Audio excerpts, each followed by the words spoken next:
Thank you very much. Please, thank you. Good afternoon. And before we begin, 5 years ago, 9 innocent parishioners of a historically black church, you all remember this horrible event, were tragically killed during an evening Bible study in Charleston, South Carolina. That was a despicable act of evil. Today we remember this somber day as our hearts still break for the victims, and our prayers go with all. That was a terrible event. It was a terrible day. Terrible, terrible day for our country, for the world to witness. Thank you very much for being with us at the White House as we reaffirm our sacred promise to support and protect our great veterans. We love our veterans, and great they are. With honor and courage, these incredible patriots performed their duty to America, and now we must fulfill our duty to them, and that's what we're doing. And we're doing it beyond what anyone's ever done as president or as an administration. We're gathered together to address an especially urgent struggle. Today we're unveiling our roadmap to empower veterans and end the national tragedy of suicide. Tremendous problem. Tremendous, tremendous problem. My administration is marshaling every resource to stop the crisis of veteran suicide and protect our nation's most treasured heroes. They've been through so much, and it's such a deep-seated problem. And we're doing tremendous research and everything you can do. But it is something that nobody quite understands, and they're gaining knowledge, but they don't quite understand it. And I want to thank our Vice President for being with us. And I especially want to thank, frankly, wonderful Karen Pence, who is so committed to the veterans and this particular problem. And thank you very much, Karen. We appreciate it. Thank you.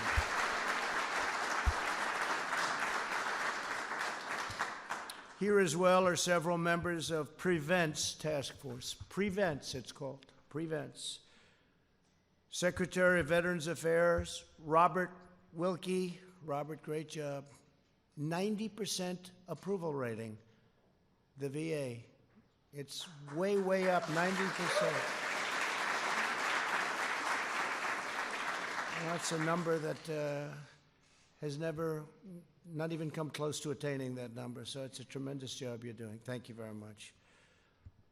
Secretary of Labor, Jean Scalia. Jean, thank you very much. Secretary of Health and Human Services, Alex Azar. Alex, thank you. Secretary of Housing and Urban Development, the great Ben Carson. Thank you, Ben. Secretary of Education, Betsy DeVos. Thanks, Betsy. And Acting Director of OMB, Russ Vought. Thank you, Russ, very much. Also with us are Surgeon General Jerome Adams. Where's Jerome? Jerome, hi, Jerome. And he got a standing ovation the other day. I introduced him. He got the only standing ovation, Jerome. What was that all about? And the Executive Director of Prevent's Task Force, Dr. Barbara Van Dalen. Thank you very much. Appreciate it. Thank you. Thank you, Barbara. And representatives from several of our nation's leading veterans groups. We have tremendous people in this room, people that work so hard for the veterans, and they love our military, they love our country, they love our veterans. Thank you all for being here very much appreciated. From day one, my administration has been on a mission of historic scope and scale to deliver results for our great veterans. After years of shameful scandal and neglect under the Obama-Biden administration, and scandal and neglect it was, we have fundamentally reorganized the VA from top to bottom, and we've reestablished a crucial principle. American veterans deserve the highest standard of care anywhere in the world, and that's what they're getting. Great leadership.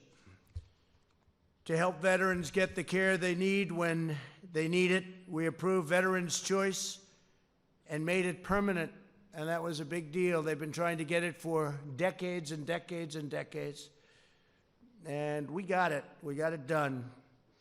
And basically, that means if you have a problem and you can't get to a doctor, it doesn't work, you end up going outside, you get your doctor, we pay the bill, and they get immediate service. Some of the veterans were forced in past administrations for a long time, beyond the Obama administration even, but for a long time they were expected to wait a week and 2 weeks and 3 weeks just to get to see a doctor. It was a terrible situation. Now we have Veterans Choice. They've been trying to get it so long, and it works incredibly well. And I would say that's a reason why, when I say 90% approval rating, that's probably one of the big reasons. Before I took office, every month seemed to bring a new story of crisis at the VA by our friends from the media. But the days of endless and deadly wait lists are over, and they are never going to come back. We're never going to allow them. Nobody can allow that to come back, what our vets had to put up with. I signed the VA Accountability Act into law, and we've removed more than 9,000 VA workers who were not giving our veterans the care, respect, attention that they've earned. And now that we have accountability, it's accountability, a very nice word. If an employee of government mistreats our veterans in any way, does something wrong, isn't good for the VA, the secretary looks at them and says, "You're fired, get out." Before, you couldn't do that. We had people for years and years. We had stories, I could tell you, story after story, how bad it was. You had sadists, you had thieves, you had some bad, bad people. So 9,000 have been fired, and they should have been fired a long time ago. But we got accountability, VA accountability passed. We secured record funding for the VA, including $9.6 billion for mental health services in 2020. $9.6 billion. Every VA medical facility now offers same-day emergency mental health, something we didn't have or even come close to having. We have dramatically expanded telehealth for our nation's veterans, and with COVID, it's really become probably the hottest thing there is in medicine, wouldn't you say? I think so. It's gone up in terms of usage by hundreds of times. It was not picking up until COVID came along, and now it's one of the hottest things you have going in the medical world, allowing people to consult with doctors from the comfort of their homes and not having to go out and not having to make long trips, and they get tremendous advice, I hope. The promised White House VA hotline that I've been talking about has fielded more than 400,000 calls right in the White House, successfully resolving 98% of veterans' concerns. It's a great thing. We have substantially cut the wait time for veteran appeals, ensuring all issues are resolved in a swift and timely fashion. It goes very quickly now, very, very quickly. We're modernizing medical records to begin a seamless transition from the Department of Defense to the VA, something others have tried and failed to do. They've tried it for decades, a long time. They wanted to do it. It's actually not as easy as it sounds, getting it done, but we got it done. The VA has also cut opioid prescriptions by 35% since 2017, and we're committed to defeating the opioid epidemic in America. We've brought it down by as much as 17% in some areas, 19, 20% in other areas. But that still means you have a lot left, but a lot of good things are happening. I have to say, our border, where much of this comes in, drugs come in, we have a drug problem, we have an opioid problem. It's all the same big problem. But our border is now as secure as it's been in many, many years. It's, the wall is now up to mile 212, and wherever we have the wall, that takes care of that area completely. But we're now down to among the lowest numbers we've ever had on the border, and we have, I want to thank the President of Mexico, because we have 17,000 troops right now on the border, Mexican troops, and really helping us a lot. The number of veterans who say they trust the VA services has increased 19% under this administration. That's a tremendous increase, but I'm still more impressed. It's an all-time high, by the way, but I'm still more impressed by the 90 to 91% number. That's the number I'm going to use from now on, all right? Can I do that, Robert? I like that. 91%. Can you imagine if you were a politician, you had a 91% approval rating? That would be pretty good. But there's more work to do. Ending the tragedy of veteran suicide demands bold action at every level of society. 20 veterans and service members take their own lives every single day. The loss of our heroes breaks our hearts and pains our souls. 1 year ago, I signed an executive order establishing Prevents Task Force to develop a nationwide strategy to support our veterans in distress and stop the grave tragedy of veteran suicide. Today, thanks to the leadership of Secretary Wilkie, it's been outstanding, I'm proud to announce that we are taking this critical initiative to the next level. Following the ambitious roadmap the task force has developed over the last year, you'll see things happening that nobody would have ever thought even possible. To lead this effort, Mrs. Pence and a team of ambassadors that she was very much involved with in choosing, including the Surgeon General, Jerome Adams. You're only there, Jerome, because Mrs. Pence wanted you there. Okay, that's a nice compliment. She's tough. That's a nice compliment. We'll launch a national public awareness campaign in the coming months. This historic campaign will mobilize every sector of American society to encourage heroes in need, empower them with the best prevention practices, and help every veteran thrive in their lives after service. They come home from these active battlefields and active places, and all of a sudden they're left sometimes alone, and you have a hard time with it. They fought our battles overseas, and now we must join them in winning this new battle at home. There's no single solution to this issue. Every resource must be brought to bear. We're expanding our partnerships with military and veteran organizations, universities, faith-based leaders, businesses, nonprofits, and all levels of government to establish specialized support systems for our veterans. The task force has already partners with 30 large corporations to help them prioritize the mental health of their employees, and we will continue adding to that number, and the number is growing very rapidly, very, very rapidly. We're also launching a national research strategy. The Prevents Office will work with the greatest scientific minds across our nation to evaluate research to better understand the trauma service members face. They face tremendous trauma. Identify effective treatments and communicate their findings to the public.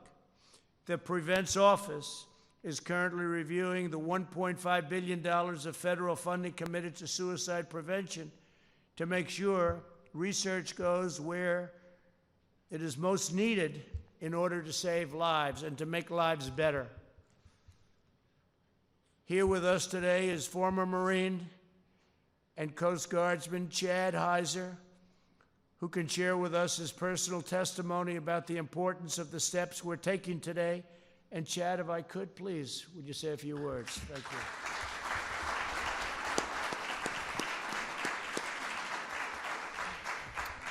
Mr. President, distinguished guests, thank you for allowing me the opportunity to speak on this vital mission that affects the veteran community so much. The Bible says in Jeremiah 29:11, "For I know the plans I have for you, declares the Lord, plans to prosper you and not harm you, plans to give you a hope and a future." God never wastes a hurt. These are the words I was told long ago by a mentor and friend, but never really understood their impact. until I began the healing process from my trauma that I experienced in combat as a United States Marine. On March 23, 2003, in one horrific day, 18 Marines were killed that were part of Task Force Tarawa during the invasion of Iraq at the Battle of Al-Naziriyah. 3 days later, there was a friendly fire incident which rounds were mistakenly fired, resulting in the injury of Marines. After being honorably discharged at the end of my enlistment, I returned home feeling guilty for surviving, shame for feeling like I hadn't done enough. The war was still in my mind. I was detached physically, emotionally, and spiritually. I was angry and isolated from the world, including my family. Just 1 year after leaving the Marines, I decided to return to military service, this time with the United States Coast Guard, seeking a last-ditch effort to cope with the pain and regain my purpose in life. Unfortunately, my condition only worsened. In 2005, I attempted suicide. I was transported to a medical hospital, diagnosed with post-traumatic stress disorder, and shortly after I was medically retired. During this time, my wife was praying. She was asking God to help heal me from this combat trauma. I felt there was no one I could turn to, that my life just wasn't worth living. As a tough Marine, I was hesitant to seek the help I truly needed to recover. 2009, by God's grace and mercy, I was saved by Jesus Christ. After carrying these burdens that I had carried for so long, the newfound hope I had was my foundation now. In 2011, I participated in Wounded Warrior Project's Project Odyssey, a combat recovery retreat. For the first time since returning from combat, I was able to open up about my own personal experiences and help further my own recovery process. This was truly a turning point in my life that gave me a sense of new direction. As a Wounded Warrior Project peer mentor, warrior leader, and national campaign team member, I am fully committed to serving the veteran community by giving my time and attention to listen, empathize, and encourage and help carry the burden shared by countless veterans facing similar struggles after war. I've realized through my own experience how vital it is for veterans to have a positive support system, not only within our families and communities, but also within our government. Showing support and caring for those who are hurting. It's also important to let everyone know, let the country know, that they can be strong and ask for help if you are struggling. Mr. President, I would like to take this opportunity to personally thank you for your decision to implement this important initiative combating mental health and suicide crisis within the veteran community. I am so grateful for your actions in insisting veterans to get the help they need at such a critical time. Your leadership in this matter truly shows your care for our nation's warriors. Thank you. Thank you, Chad.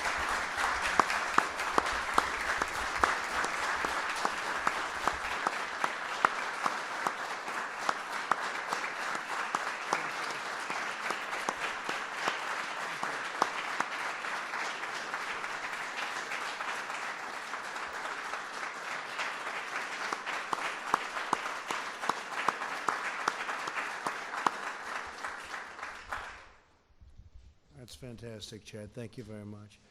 I thought because she's so important to what we're doing, I could just, prior to Secretary Wilkie, ask Karen Pence to say a few words. And she's going to be leading us into the promised land on this very tough subject. Do you mind? Please. Either one, Karen.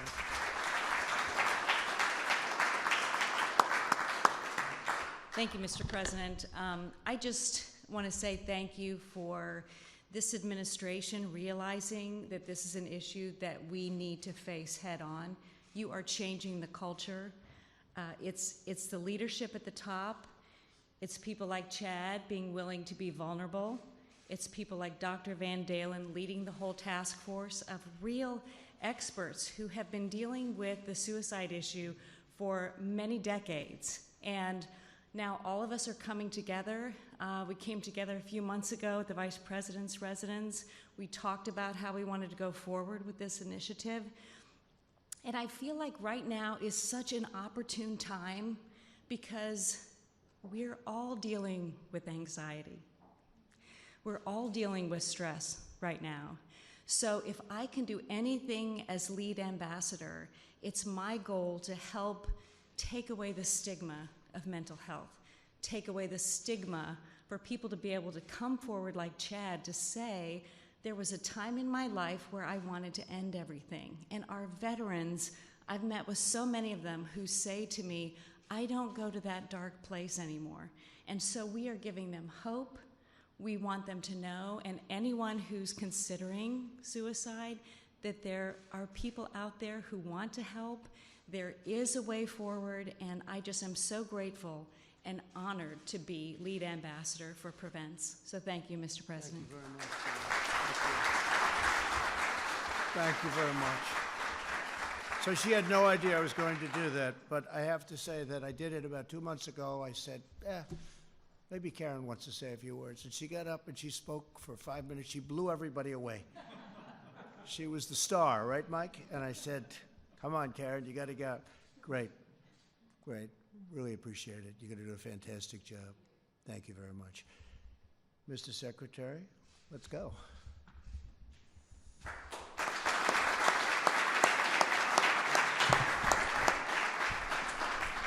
Thank you very much, Mr. President. I have been accused by some in this room of living in the 19th century and looking back on American history before I make any decisions. And I'm going to plead guilty to that for a second here and say that in the history of presidential campaigns and then later the administrations of a victorious candidate, there has never been a candidate or a president who put veterans front and center, first of the campaign and then of the administration, until you did.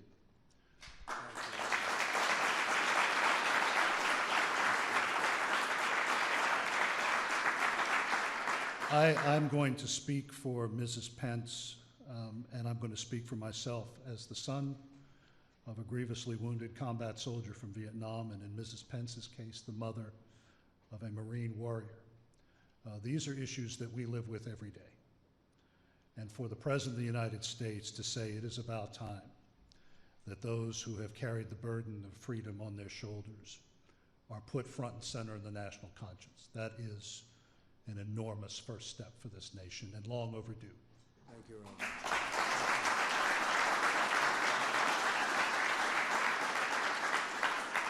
I've thanked Mrs. Pence. I want to thank two other people.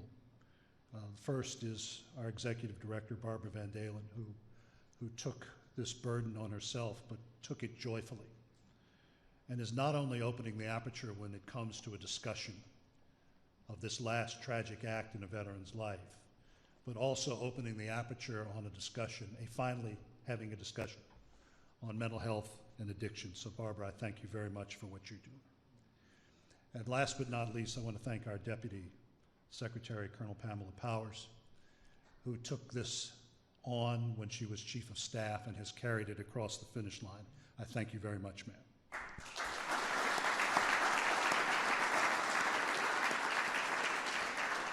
Mr. President, I'll go back to that history. In the 1890s, one of your predecessors, whose portrait hangs in the green room, was alarmed at the reports he was receiving from the Frontier Army of countless deaths amongst officers and men on the far outposts of the American West. He was the first president to begin taking a look at those sad numbers, and it has taken these 130 plus years for another president to finally say, enough is enough. On any given day, 20 American warriors take their own lives. Those are active duty, guardsmen, reservists. The largest part of that number is from my father's generation in Vietnam. But another reason why this task force is so important is that it will point the way for the rest of the country. Growing up as a youngster at Fort Bragg, the leading cause of death amongst my classmates in junior high and high school was automobile accidents.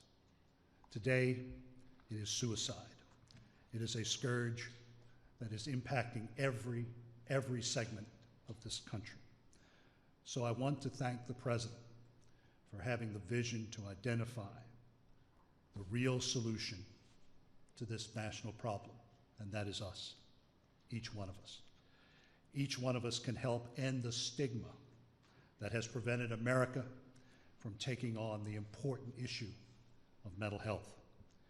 Each one of us can work to change the culture that made it acceptable to ignore the signs of mental health and distress. Each one of us can learn to identify the signs amongst our friends, our neighbors, and our coworkers.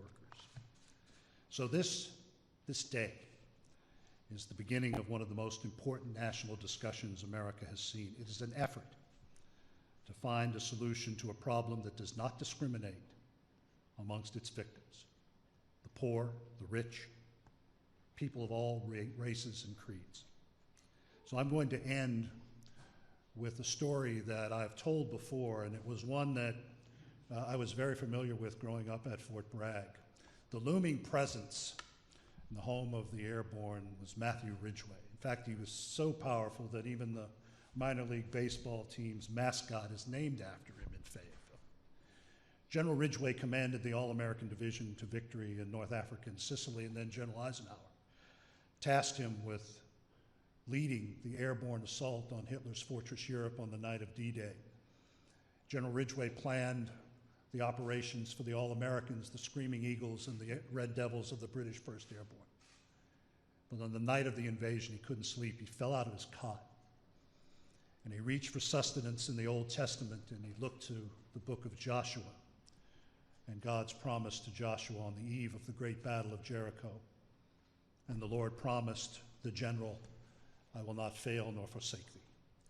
Mr. President, that is what you have sent to the American people today and to the 20 million Americans who are in uniform and who have left uniform, that we will not fail nor forsake the people of the United States who have always carried, without question, our freedom on their shoulders. So, Mr. President, I thank you very, very much.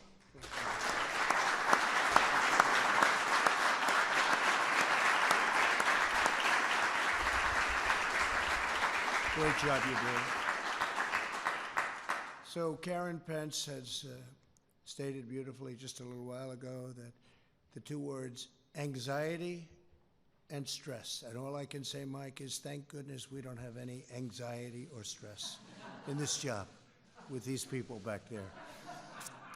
But I will tell you, we're working very hard on this problem, and I think we've made a tremendous amount of progress. I even noticed your number, 20. 20 is different than 24. You know what that means, each day. Hard to believe, each day. But 20 is a big difference, and we're getting it way down. And with some of the treatments that we're talking about, I think it'll go a lot lower than that. And Barbara, I want to thank you very much. I want to thank Chad. I want to thank you very much. It was a beautiful, beautiful statement. You've done such a fantastic job. I see General Kellogg. He's one of our great generals. He's done a fantastic job for me, and he's doing some very important things for me right now. So, General, thank you very much. Really fantastic job. And we will have another meeting soon, and that meeting will be a meeting of progress, because I know with Karen in charge and with the Surgeon General working along with Karen and the group that you have, I know every one of them, you're going to make big, big progress very, very fast. So thank you very much. Thank you, Karen. Thank you very much. Mike, thank you. So,